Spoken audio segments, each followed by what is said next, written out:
Hello artists! Today we're going to have some fun folding paper. We're going to make a really cool paper sculpture. It's amazing how many ways you can fold and twist and bend paper to make really interesting shapes. You're going to need some colored paper and some strips of colored paper. You're probably going to need a pair of scissors to cut those strips and a glue stick. I'm going to start with this piece. I'm just folding over each end, so I've got a little tab there, and I'm going to put some glue on. And I'm going to flip it over and glue it onto my paper. So I've got this sort of archway for my sculpture. Now I'm going to take another piece and I'm going to make a loop, just like you do when you're making a paper chain. And I'm going to give it a good squeeze. Sometimes I hold it for like 10 seconds just to make sure that it sticks. All right, I'm going to glue that loop right to the top of that arch.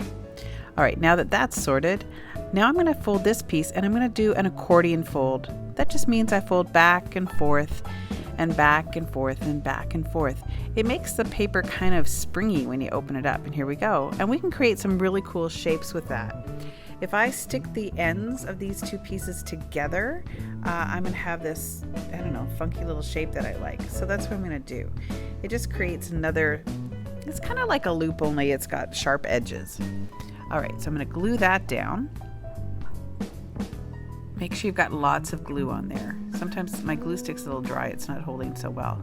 All right, here comes my favorite way to fold paper. When we were kids, we called this Jacob's ladder. I don't know why, but that's what we did.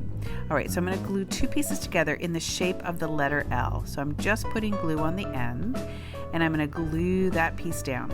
All right. Now here comes the part that some people think is tricky, but I think it's pretty easy if you just pay attention to what you're doing. So I fold the purple one over the orange, and then the orange over the purple, and then the purple one over the orange, and so on and so on and so on until you get right to the end. Now when this is all finished, it always reminds me a little bit of a Jack-in-the-Box. See how springy it is? So I'm going to glue that onto our paper to add to our sculpture. And then let's make something new. Oh, I know what I'm going to do. This is really cool. So you're going to take your scissors and I'm going to cut long strips into this. And we're going to make these curly. Now there's a way to do it with scissors, but I'm going to show you how to do it with just an ordinary pencil.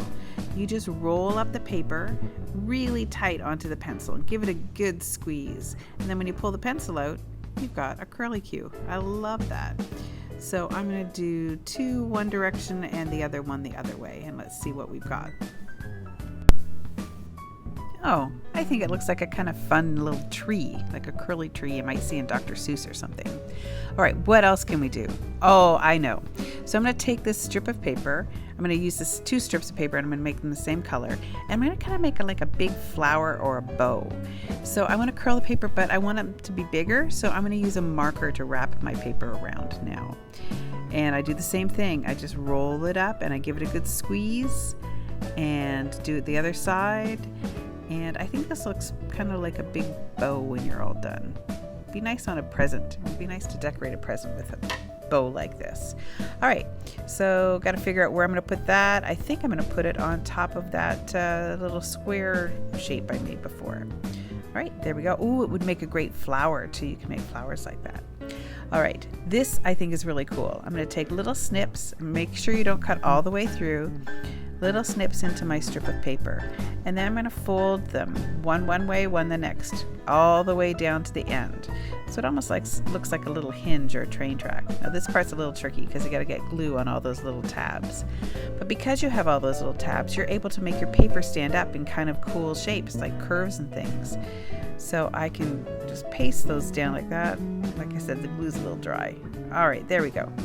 So that's always a cool way to attach paper as well. Now I'm going to make a little paper heart, and I'm really sorry I did not do a good job of videoing this part. So I just take my loop of paper and I am going to pinch it at the bottom and then fold up the flaps on either side, and then I just sort of push down the middle into a fold so that it's a heart shape. And folding over the bottom allows me to make little tabs that help me glue it to the paper.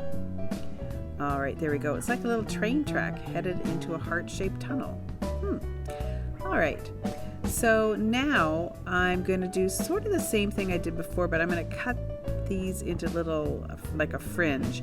And instead of rolling them, I'm just going to zigzag fold them. And I'm going to do some going one direction, some going the other. And I think when we're done, it's going to look like a kind of fun little tree.